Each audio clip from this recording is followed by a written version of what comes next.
It is so much fun to travel the world, especially for me, farm boy from Idaho. I didn't have many skills when I first awakened to the opportunity that, you could work for pay. I knew how to milk cows, but, that was about it, and it didn't pay very well. But when I was introduced to network marketing, health and nutrition, a marketing system where I could start at the bottom, go to the top, and start part-time, it literally revolutionized and changed my life forever. I've never been the same.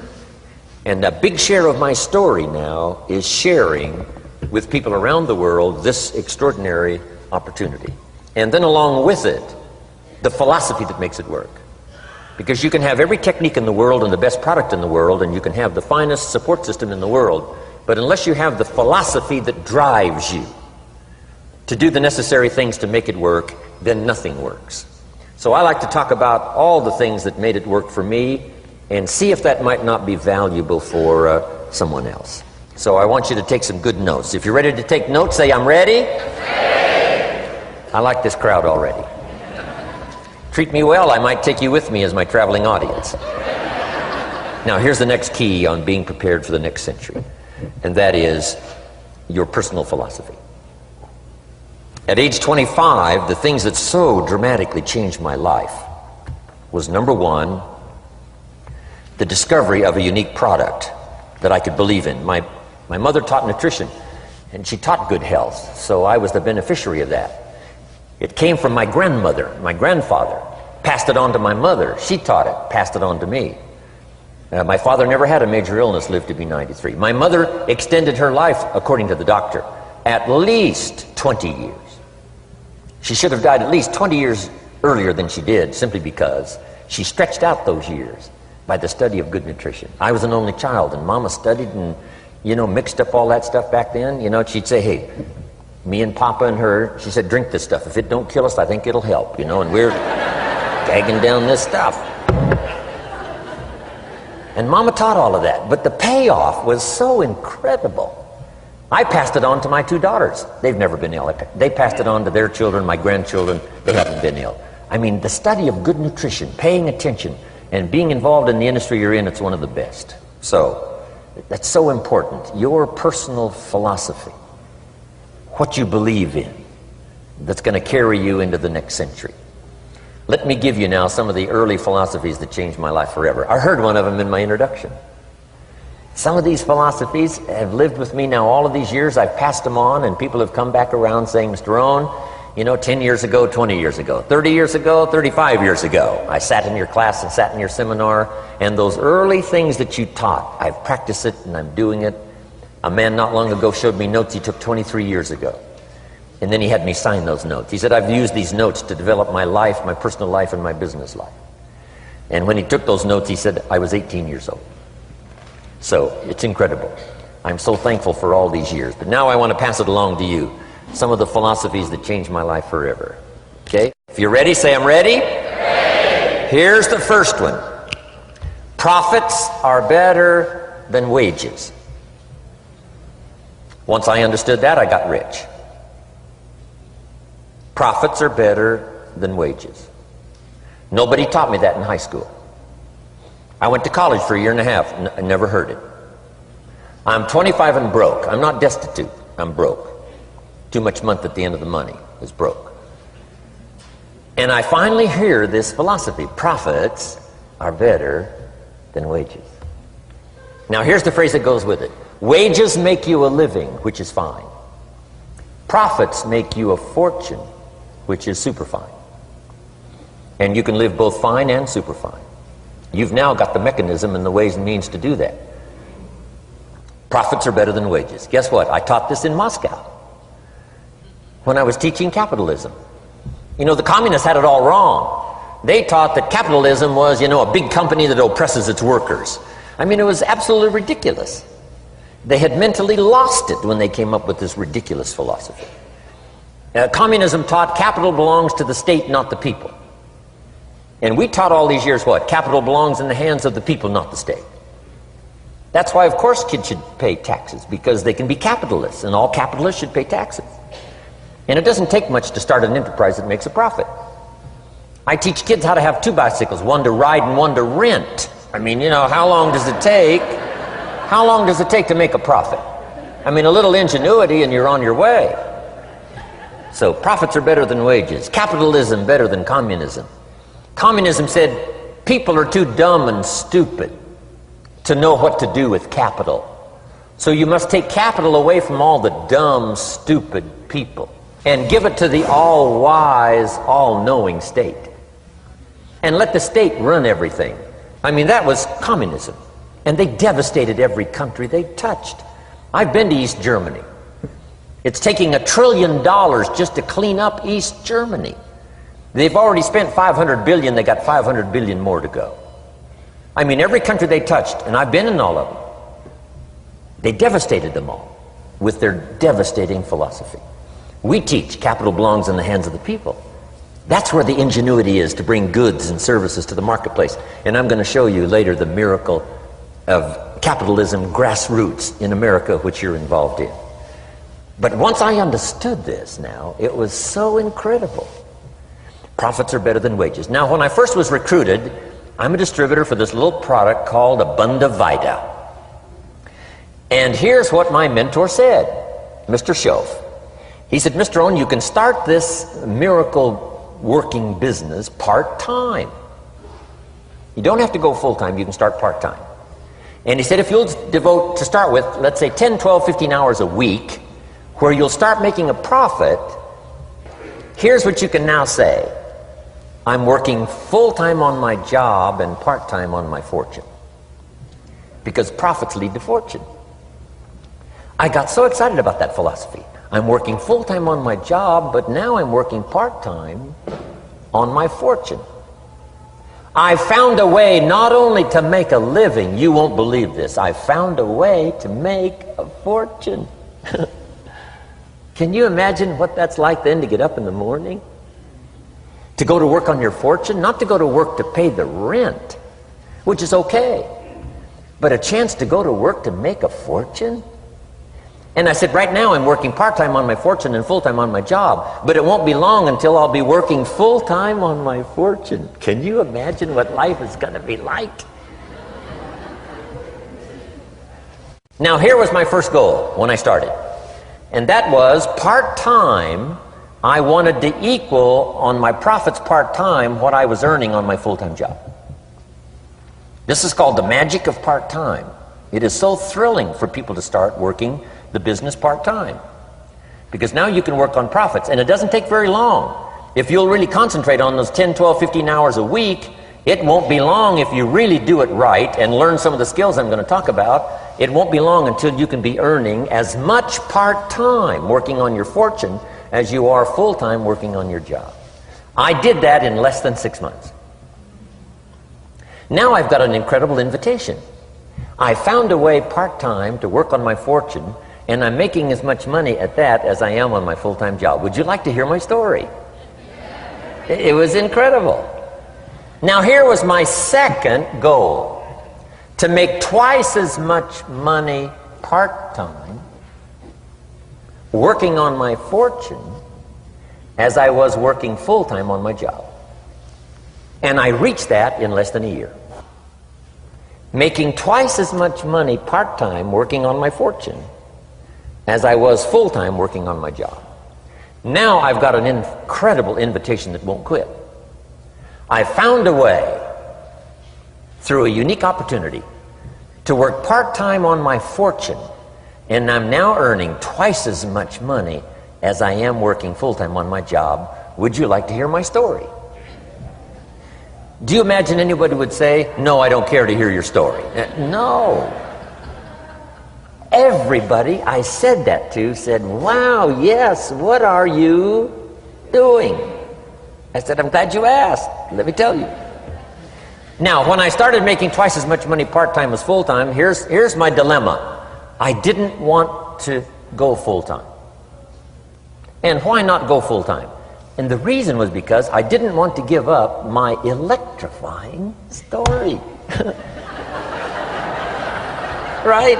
It was so powerful, nobody could resist the invitation to at least take a look. I didn't want to give it up. And I hung on for I don't know how long until it was, almost insane. And then finally, reluctantly, I gave up my full-time job. But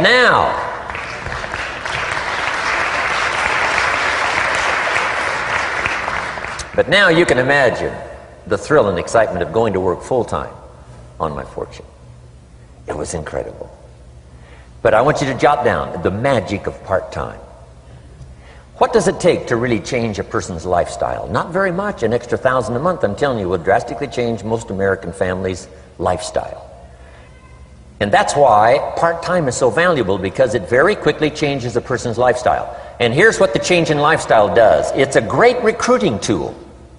One of the greatest recruiting attractions is the money you make part-time. Somebody said, "You've been on 3 vacations this year?" Says, "Yes, I got this little part-time thing going." Says, "What's that?" "You bought 2 new cars, one for you and one for her. How did you do that?" Said, "I got this little part-time thing going." Your kids have got all these new clothes? Yes. All this stuff is happening. What is it? An extra $1,000 a month. See, $1,000 a month full-time, nobody wants to hear your story. $1,000 a month part-time that starts to change your lifestyle, everybody wants to hear your story. So the key is part-time. The magic and the attraction of part-time gives you a classic invitation for somebody to listen to what you're doing that's changing your life. And it's not just necessarily the money that changes your life. It's what you do with the money. It's the change of lifestyle. So part-time helps to change lifestyle, which gives you a classic invitation to look at what you're doing. That's how I started in network marketing, age 25. Wow, these philosophies changed my life. I wish I would have learned them in high school. In high school, if they would have offered Wealth 1, Wealth 2, I'd have taken both classes. I wouldn't have waited until I was 25 and broke. Here's the next one. Philosophy that helped change my life. It's not what happens that determines your life future. It's not what happens that determines your life future. It's what you do about what happens. All of us are in like a little sailboat. And it's not the blowing of the wind that determines your destination. It's the set of the sail. So jot this phrase down. It's one of the best to understand. Kids need to understand it. The same wind blows on us all. The same wind blows on us all. The wind of disaster, the wind of opportunity, the wind of change. The wind when it's upside down, the wind when it's favorable and unfavorable. The same wind blows on us all. The economic wind, the social wind, the political wind. The same wind blows on everybody. The difference in where you arrive in 1 year, 3 years, 5 years, the difference in arrival is not the blowing of the wind, but the set of the sail. And that's what learning is all about, to set a better sail this year than last year. To set a better sail. The first 6 years of my economic life, I wound up broke. Second 6 years, I wound up rich. You say, well, the Democrats must have finally gotten power. No.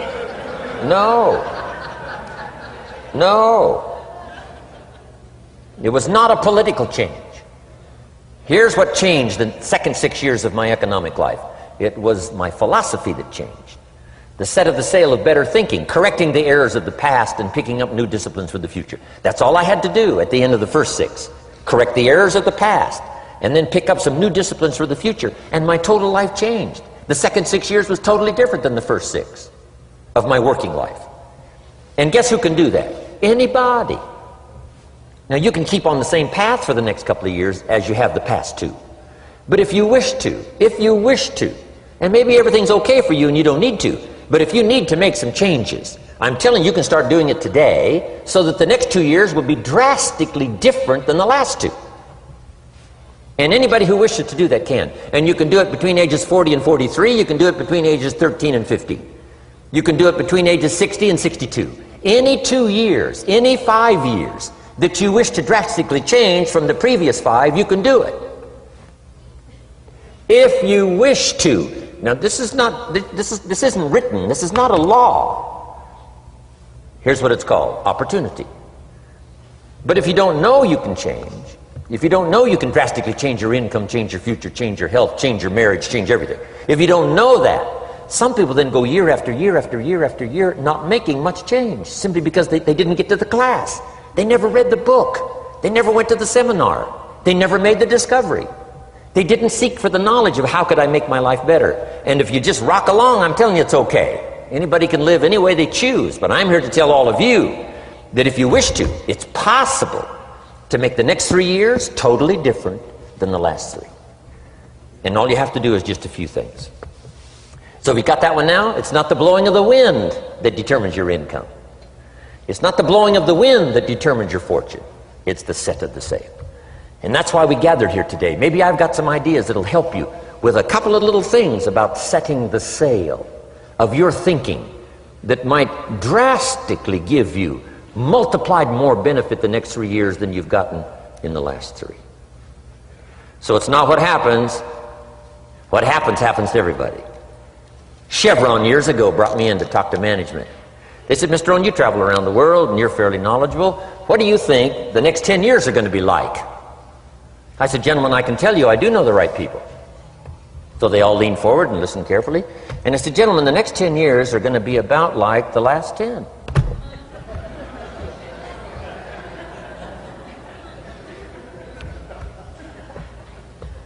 The next season after fall is... Well, I promise you that's not going to change.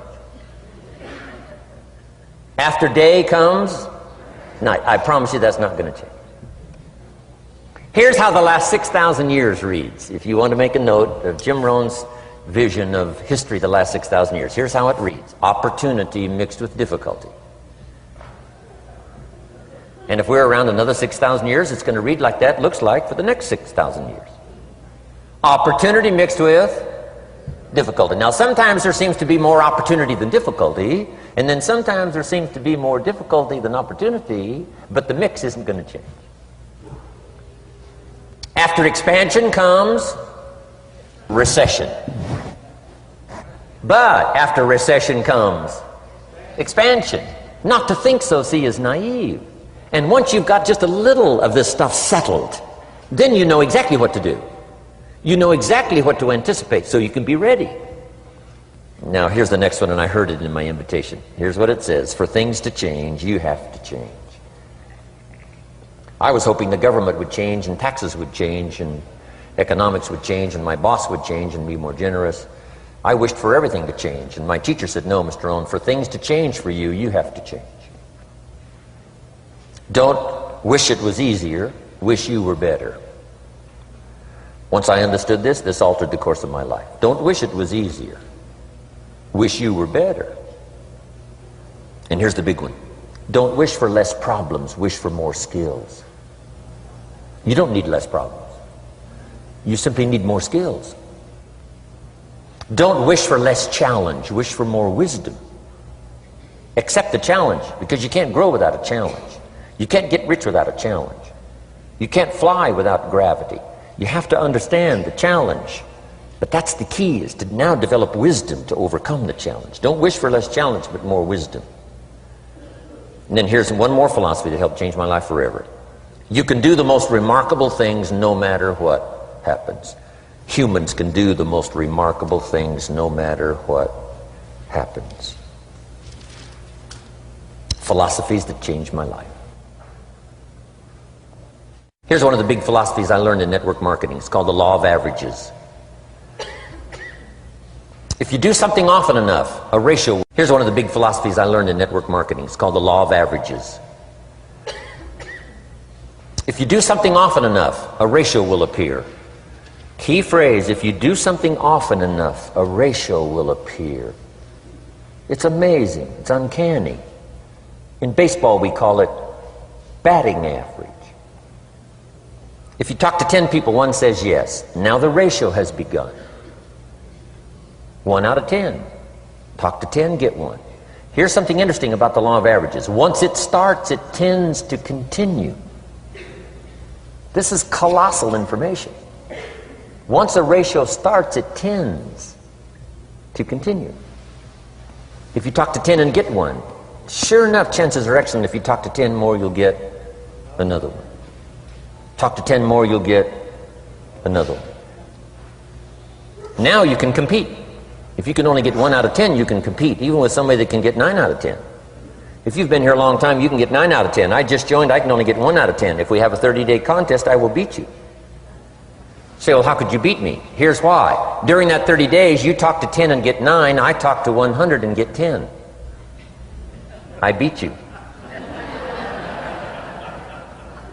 Isn't that clever? This is clever stuff. And I do it for 2 reasons. I sincerely wish to win. But I do it for another very sincere reason. I wish for you to lose. And that's noble on my part. Here's why it's noble. You learn more by losing than you do by winning.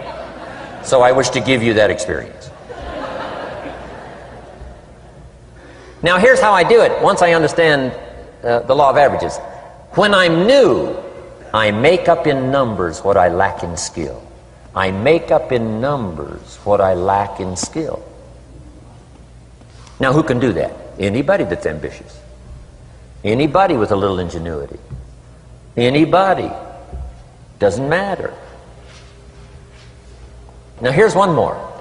The law of averages can be increased. You get 1 out of 10, talk to 10, get another one. Talk to 10, get another one.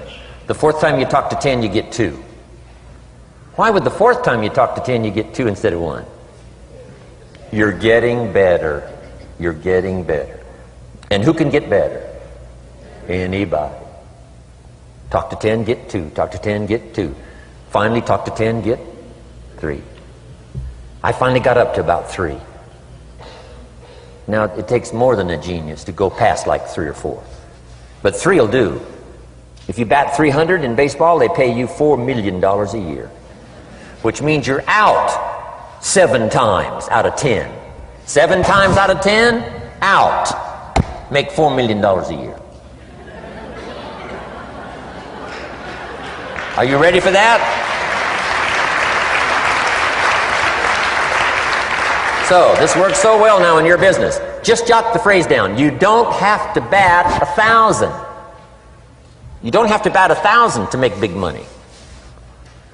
1 out of 10 is fine. 2 out of 10 is terrific. 3 out of 10 is fabulous. Some particular incredible genius might get 4 out of 10. But 3 out of 10 is sufficient to make you rich beyond your wildest imagination. This is how I went after my friends, neighbors, and relatives when I first started recruiting. I said, look, I've got a new business and I'm getting about 3 out of 10 to join. And I don't mind you, just come to the meeting and be one of the 7.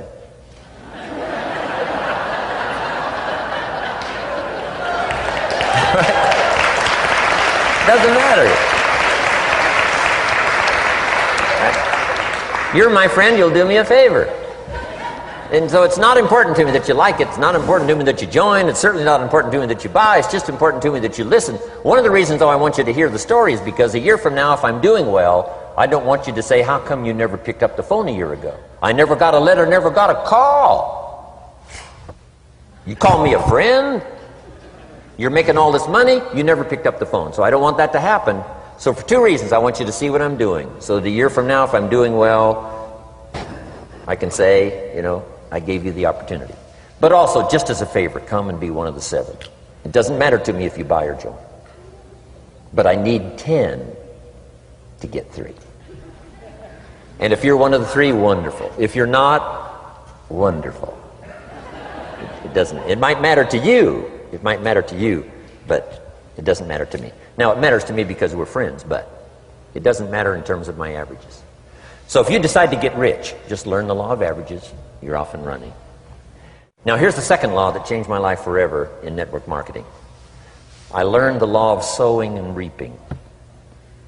And in the law of sowing and reaping is also the story of the law of averages. Jot this down. The story of the sower comes from the Bible. I'm an amateur on the Bible, but this is such a useful story. Here's what the story says. And take the notes because the drama's in the details. The sower was ambitious. Evidently he was ambitious. When you read the whole story, you'll conclude, yes, this was an ambitious sower. Here was number 2. He had excellent seed. The sower who sowed the seed had excellent seed. And the excellent seed can be an excellent opportunity, an excellent product, an excellent story. So we've got an ambitious sower with excellent seed. But now here's the rest of the details of the story. for your information, for the drama of your life, so you can understand things better. Learning some of this is how I got rich by age 31. Okay. Number one, it says the sower goes out to sow the seed, but the first part of the seed falls by the wayside and the birds get it. So jot this down. The birds are going to get some of the seed. The birds are going to get some of the seed. Now you say, well, Mr. Rohn, what does that mean? Well, I invite John to come to a meeting. He said he'd be there Tuesday night. Tuesday night I show up, John isn't there. I say, John, I wonder why John didn't make it. Now I know the answer. The birds. The birds. John had this great idea of coming to the meeting to look at an opportunity, and somebody stole it and said, you're not going to go see network marketing. And he says, well, maybe not. So have you jotted that down now? The birds are going to get some. Now when the birds get some, you've got two options. Number one is to chase birds. And say, well, let me get a hold of the person that talked him out of coming to the meeting. I'll tear him a new page. But I wouldn't do this. Here's what happens if you go chasing birds. You leave the field. If you go chasing birds now, you leave the field, which is going to distract from your future, not add. So you can't chase birds and try to straighten this stuff out. Here's what it is. It's just one of those things. And here's the best comment when things are a little disappointing. Isn't that interesting? You just have to say, I thought sure he would be there. He promised me. He promised me. But I know it was the birds. And you just have to say, isn't that interesting? Now, here's the rest of the story. It says, the sower kept on sowing. See, that was the secret to his success. He kept on sowing. And if you keep sowing, you can sow more than the birds can get because there aren't enough birds. If you keep sowing, there are some birds, but there's not enough. Because the law of averages will work for you. My mentor taught me, he said, you know, Mr. Rohn, there's only 9 or 10 real nasty, miserable people in the whole world.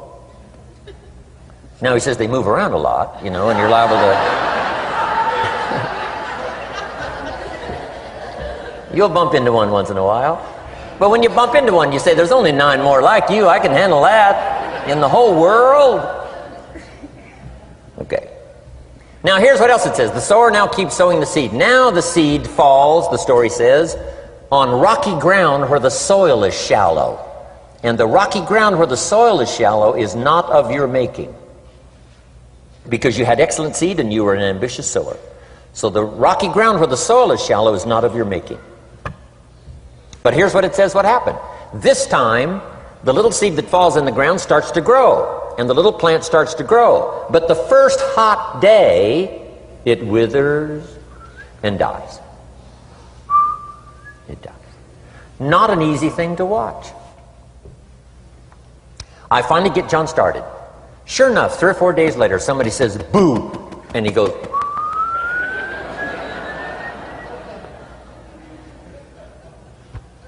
He's gone. Doesn't show up at the second meeting. And I say, I thought sure John would last a week. What happened? Jot this down. The hot weather is going to get some. And this is not of your making.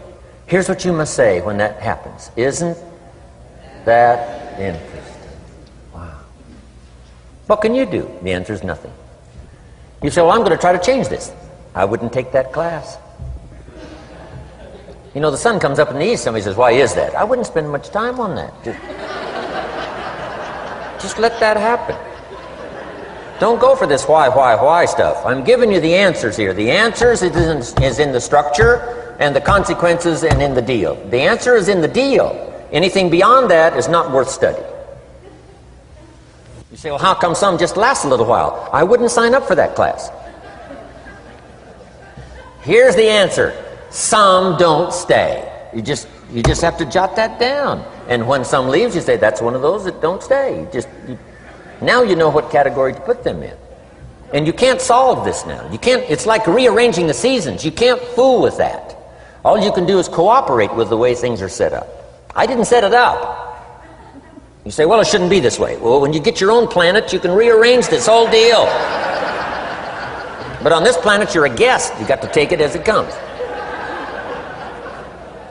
Now, here was the secret to the ambitious sower with good seed. It said he kept on sowing. Now, here's what he had to do to keep on sowing. He had to discipline his disappointment. This is a key phrase now to use the rest of your life. You must learn to discipline your disappointment, because you didn't set up the setup, and some are not going to stay, and that is not of your making. Now, if you made gross errors and you ran them off, see, that'd be different. Now, you're responsible for that. But if it's in the normal course of things, this is the way things are. Now, here's what it says. The sower keeps on sowing. Now it says the seed falls on thorny ground. And somebody says, well, how much of this do you have to go through? Well, hang on. It's not the end of the story now. Now the little seed falls on thorny ground. And now the little plant starts to grow again. But as the little plant starts to grow, the thorns choke it to death. And it dies. So jot this down. The thorns are going to get some. And that's not of your making. And what are these thorns? The story even called these little thorns, little cares, little distractions, little somethings. Who knows what all they are? I say, John, we had a meeting last night, you weren't here. John says, well, I can't make every meeting. I say, why not? You're part-time. He said, well, the screen door came off the hinges. And you just can't let your house fall apart. You got to take some time and fix things up. And I can hear the thorns going,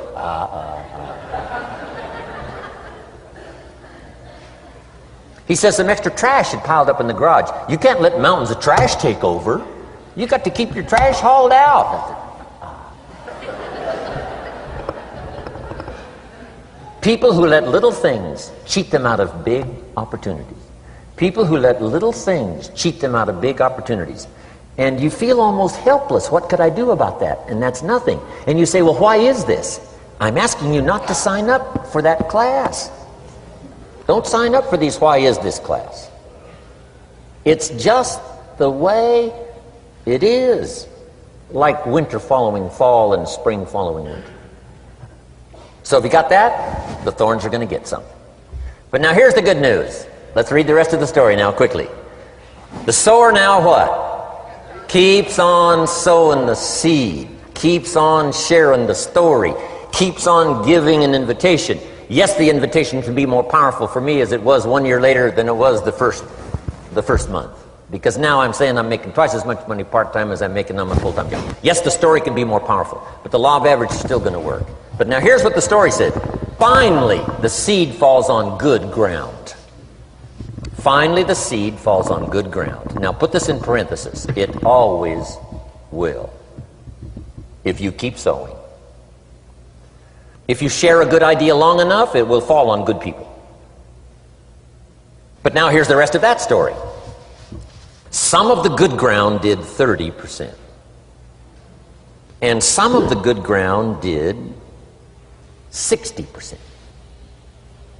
And some of the good ground did 100%. You say, well, why the difference in numbers? I wouldn't sign up for that class. Go on. Have I said that often enough now? Don't register for that class. It's just the way it is. Now, I tried to get the 30s to do 60. Found out it was more than I could handle. I used to say, I'll make them successful if it kills me. I almost died. No, you can't do that. Here's what you do. Let the 30s do 30 to the best of their ability and keep doing 30, because that's how they build their lifestyle and get what they want out of life. And let the 60s do 60, and let the 100s do 100s. Now, how can you get some to do 100%? You got to go through all these experiences, and you got to talk to all these people. Let me quickly give you now a list of the skills that changed my life forever. Developing a new philosophy that I could do it in my network marketing experience now led me to developing new skills. Right, I knew how to milk cows, but didn't pay well. Here's the first skill I learned that changed my life. getting a customer, making a sale. And of course, sales for you is easy, right? Because it's not technical, right? The technical is all taken care of. You simply represent your product. If you share a unique product, talk about its merits, persuade someone that it's the best, they agree to buy, that's the simple art of sales. But in your business, here's what it's more like: sharing. Because using the product yourself, gathering some testimonials, you simply share that. So we're not talking like high-powered spacecraft technical skills here. It's simply sharing something you've discovered with someone else and doing it well enough to where they agree they would like to participate. Now here's what happened when I learned sales. It multiplied my income by 5. Now it didn't take that much because I wasn't doing that well in farm country. But it did multiply my income by 5. Sales. Getting customers. Laying that incredible foundation for an entrepreneurial career. So now I've got 2 skills: milking cows and making sales. Here's the next one I learned that changed me forever, and that's recruiting. Introducing the business opportunity to new people. Learning how to give a good invitation. Learning how to give 2 kinds of presentation, formal and informal. And the third part of recruiting, of course, is following up. Once you start a new life, now you got to take care of it, like a new mother would take care of her baby. You don't start a new life and abandon it. You start a new life and nourish it like a mother and protect it like a father. You got to be both mother and father to a new person. Nourishment, ideas like a mother. Protection, help defend your new life against the encroachment of outside voices that would try to talk them out of it. So you got to be mother and father in this art of recruiting. We call it being a sponsor. And being a sponsor is like being a bridge, helping somebody from darkness to light, from skeptic to faith, from not knowing to knowing, from no confidence in themselves to starting to gain confidence. You're the bridge that helps people from the shadows to the sunlight. It's one of the most exciting positions to occupy in all of network marketing industry, is the bridge, helping people crossing the bridge out from discouragement into recognition. Being this bridge, that's what the recruiting magic is all about. You've got the answers. They've been looking for the answers. You've got the answers. And you help them cross this bridge. You see something in them before they can see it in themselves. You assure them that it's possible to be more than they are, therefore they can earn more than they've got, have more than they possess. This is one of the great arts in the world. And here's what's exciting about this art. It pays big money. Because now you operate a unique philosophy taught first in the Bible. John Kennedy taught it in his inaugural speech. Zig Ziglar's got one of the best ways to put it. And that's the secret to wealth. The secret to wealth and fortune. First taught in the Bible. Because the question was asked, how can we achieve greatness, great wealth, great power, great influence, great recognition, great self-esteem? How can we achieve greatness? The master teacher was asked. And here was his formula for achieving personal greatness. He said, find a way to serve the many. For service to many leads to greatness. For those that are interested. Some people aren't interested, but for those that are, service to many leads to greatness. Someone says, well, best I can do is just take care of myself, which is okay, but it doesn't lead to greatness. Somebody says, I got enough bills of my own, I can't worry about someone else's bills. That's okay, but it doesn't lead to greatness. Greatness is helping people pay their bills, you forget about yours. Because if you help enough people pay theirs, yours disappear. Help people with problems, your problems disappear. The key to greatness, the master teacher taught, is finding a way. Now, a lot of people would like to serve many people, but they don't have a way. And what's exciting about you and your business is you've now got the way. Whether you use it or not, it's up to you. Whether you cash it in or not is up to you. Whether you make a fortune or just a little, that's all up to you. Each person's ambition. It's called the same marketing. The same product. The products are the same for everybody here. The marketing system is the same. The difference is each person's philosophy and each person's individual ambition. But whatever your ambitions are, now you've got the ways and means. And here's what you've got the ways and means to do. Serve as many people as you would like. Now here's what's exciting about recruiting. With what you're involved in here, you can directly and indirectly affect the lives of dozens of people. Some of you are going to directly and indirectly affect the lives of hundreds of people. And some of you, if you wish, can directly and indirectly affect the lives of thousands of people. And the pay is accordingly. If you affect a few, you earn that pay. If you affect the many, you earn that pay. But the secret is found in the Bible. Service to many leads to greatness. Now, John Kennedy said it in his inaugural speech. Here's what he said: don't ask. Don't we wish that was the current political philosophy? Where is John Kennedy and his philosophy? John Kennedy said, don't ask. That's important if you understand philosophy. He said, don't ask what the people can do for you. Don't ask what the country can do for you. Don't ask what the government can do for you. That's not how you get rich. That's not how you have high self-esteem. That's not how you get trophies to put on the mantle above the fireplace, asking what the people can do for you. Don't ask, he said, what the people can do for you, but ask, what could I do for my country? And the country means the people. What could I do for the people? I want trophies. I want recognition. I want high self-esteem. I would even like a chance to make a fortune. John Kennedy says it's easy. Don't ask what the people can do for you, but ask, what could I do for the people? Could I directly and indirectly serve many in my country? And now that you are participating in this program, the answer is yes. Now, Zig probably said it best. Zig's got some great stuff. Zig and I have been good friends for a lot of years. Zig says money isn't everything, but it ranks right up there with oxygen. Zig, you're right. Zig says, my dentist told me, Zig, only floss the teeth you want to keep. You know, forget the rest. But here, Zig is famous for this now. This is one of Zig's philosophies, and it goes right along with the other two, the Bible and John Kennedy. Here's what Zig says: if you help enough people get what they want, you can have everything you want. If you help enough people get what they want, you can have everything you want. Now, wanting everything you want, we call that self-interest.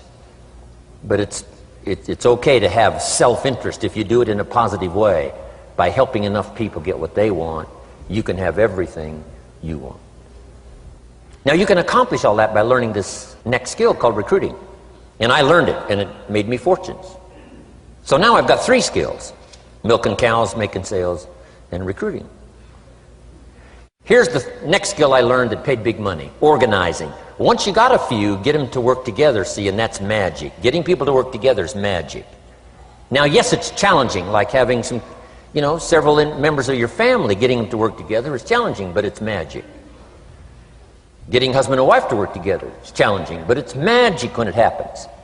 But everything magic is challenging. Just got to jot that down. Everything magic is challenging. But once you figure out the challenge and go for it, then the magic occurs. Let me tell you how magical people working together is. Let me quote the Bible again. It says, if 2 or 3 agree on a common purpose, nothing is impossible. Just try that on for your mental size. If 2 or 3 agree on a common purpose, nothing's impossible. Everybody's looking for a challenge. Here's what I teach, especially the kids. Here's the best challenge in the world. Let's go do it. Not you go do it. Let's go do it. If 2 or 3 of us decide on a common purpose to do it, nothing's impossible. Incredible. Working together, organizing. Now, when everybody's an independent, now it's a little more challenging. Like having kids, they've each got their own opinions. They've each got their own ambitions and desires. It's challenging. You've got a variety.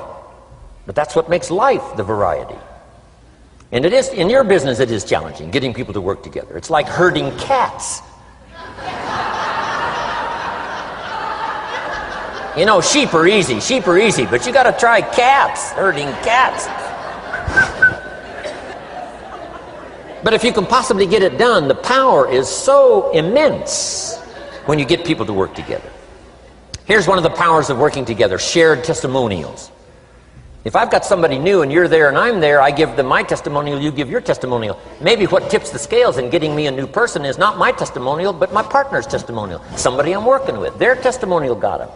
Shared testimonials are so powerful. That's why working together is okay, is powerful. Now, working by yourself is okay. All this stuff is okay. Everybody needs to know, though, where are the advantages?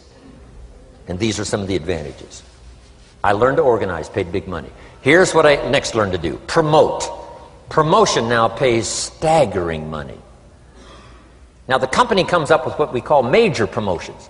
Here's what you've got to come up with. The smaller promotions. The company comes up with major recognition. You've got to come up with small recognition for your people around you.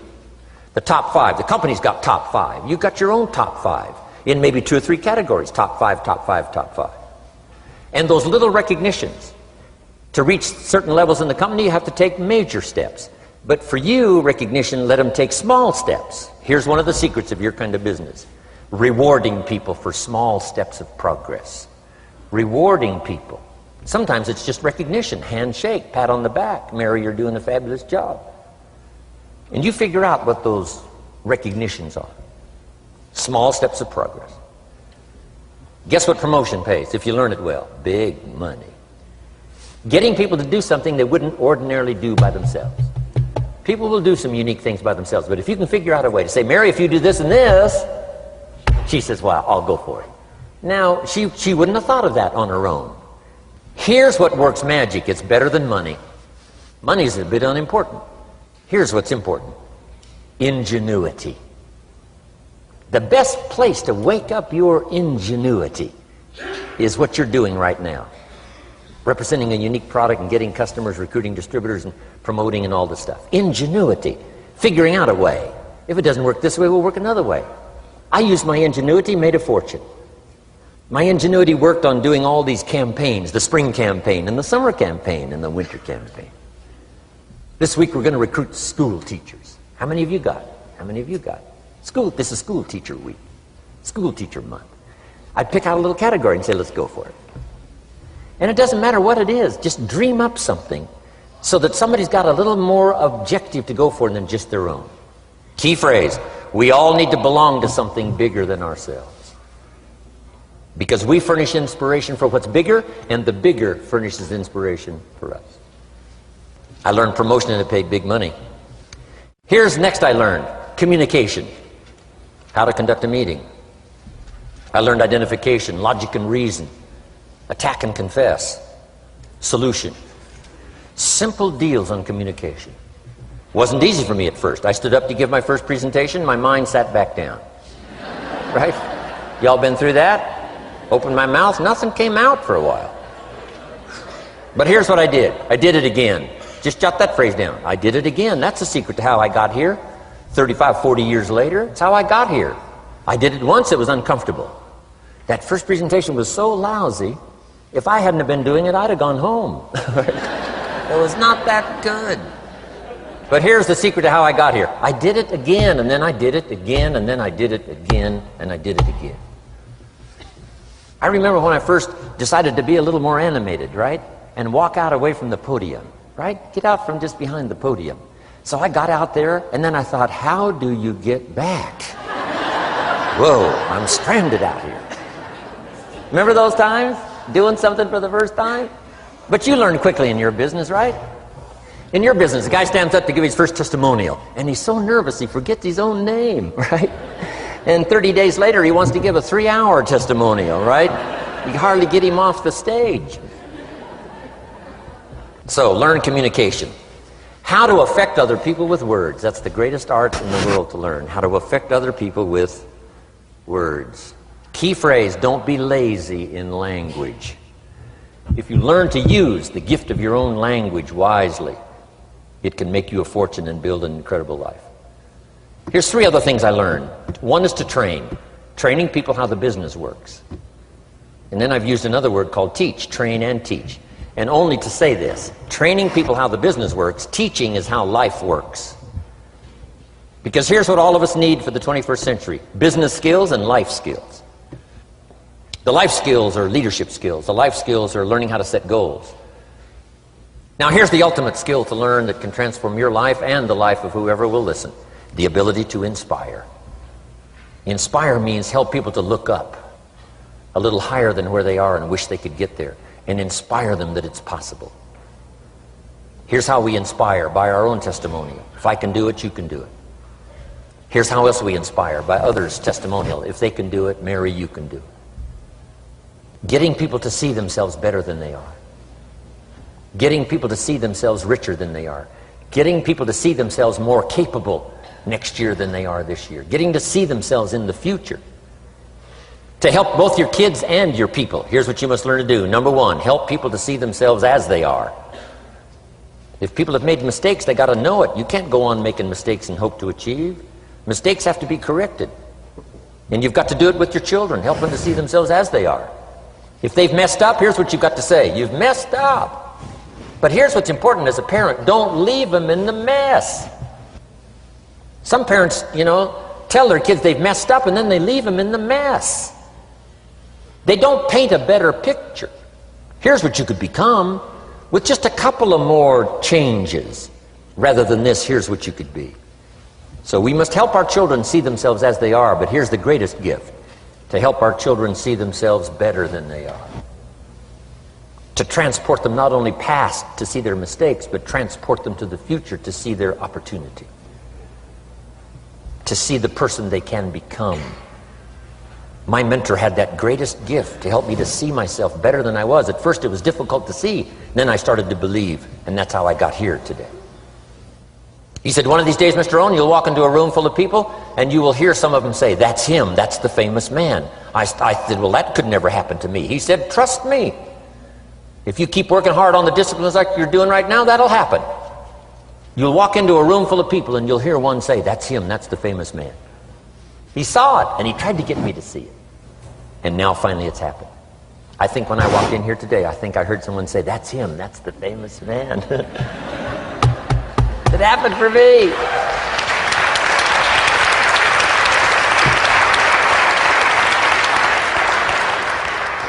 And if it can happen for me, it can happen for you.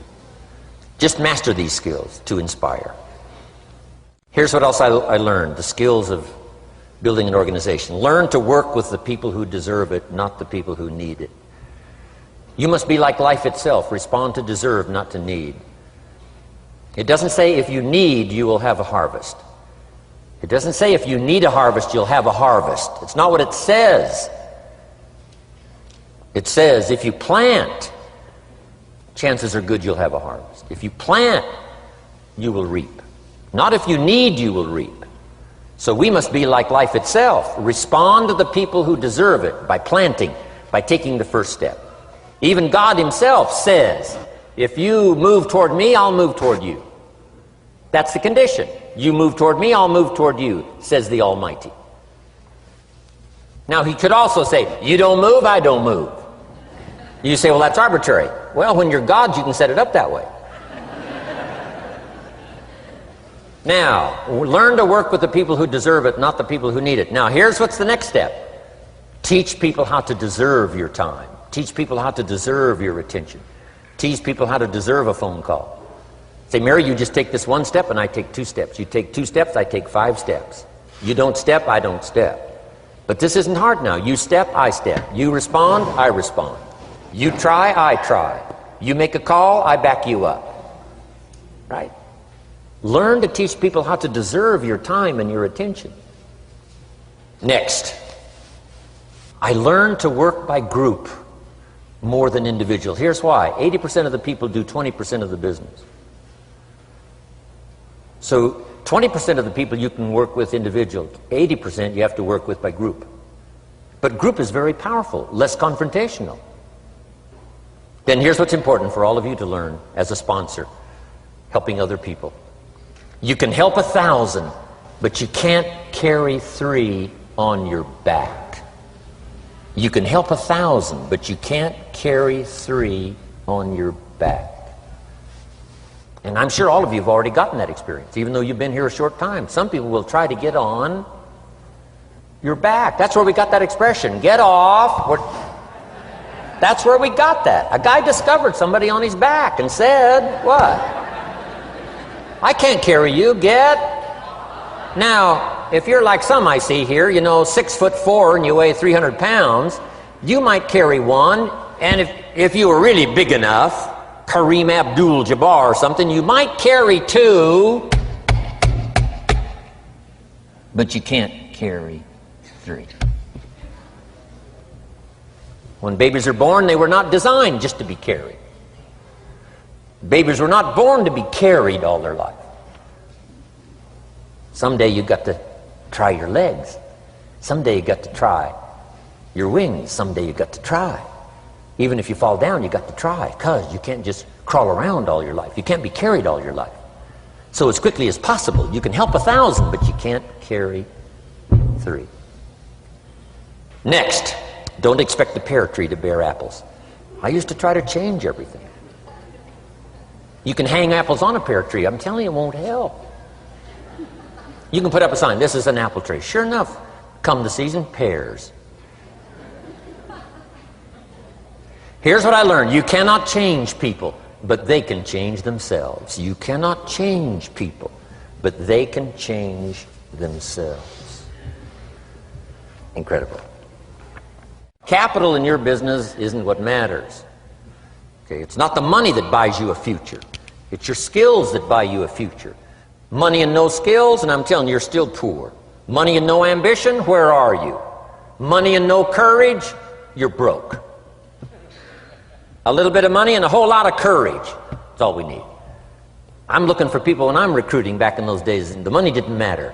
What mattered to me was somebody's willingness, somebody's ingenuity, somebody's willingness to try. Right? If they had $1 to invest, that was plenty for me.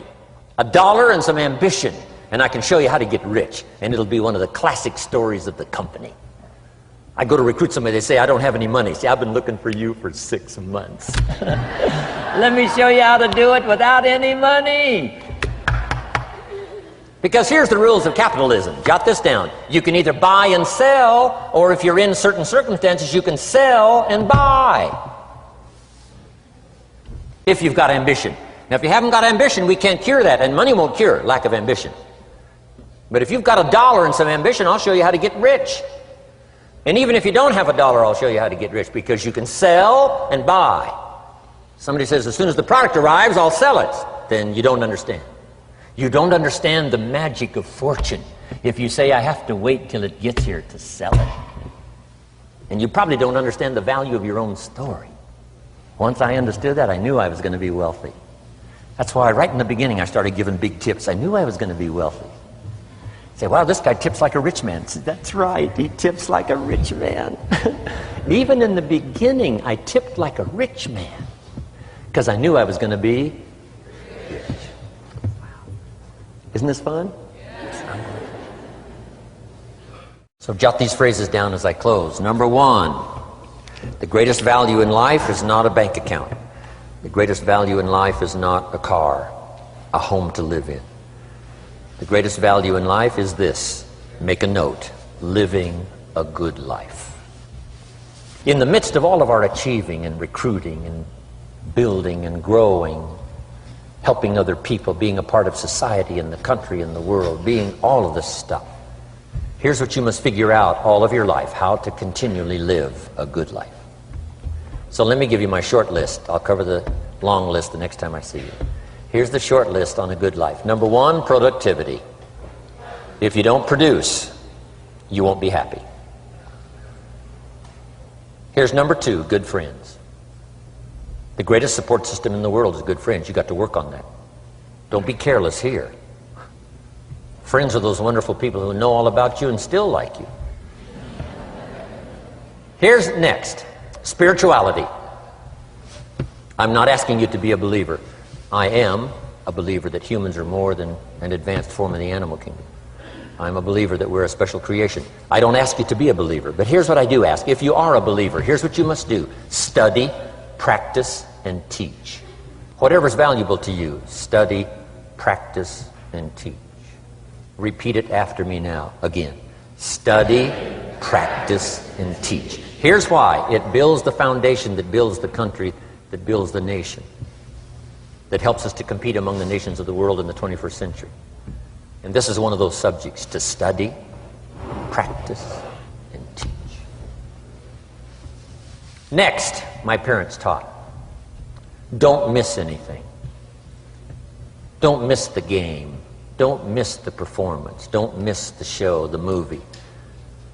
Don't miss the words. We're all inspired by the words. Elton John says she lived her life like a candle in the wind, never knowing who to cling to when the rain set in. You can't miss those lyrics. You can't miss the music. You can't miss the songs that nourish the soul. You can't describe how brief and fragile life is much better than that. George Harrison, one of the Beatles, sings, "If not for you, the winter would hold no spring. Couldn't hear a robin sing. I just wouldn't have a clue if not for you." Wow. You got to remember the words that reflect the experience. Barbra Streisand sings, "It used to be so natural to talk about forever, but used to be's don't count anymore. They just lay on the floor till we sweep them away. You don't sing me love songs, you don't say you need me, and you don't bring me flowers anymore." Illustrative of all of our experiences. Winston Churchill said, "The truth is incontrovertible. Malice may attack it and ignorance may deride it, but in the end, there it is." You got to use that. Feast on someone else's comments. Because, see, you could stay up all night and not think of that.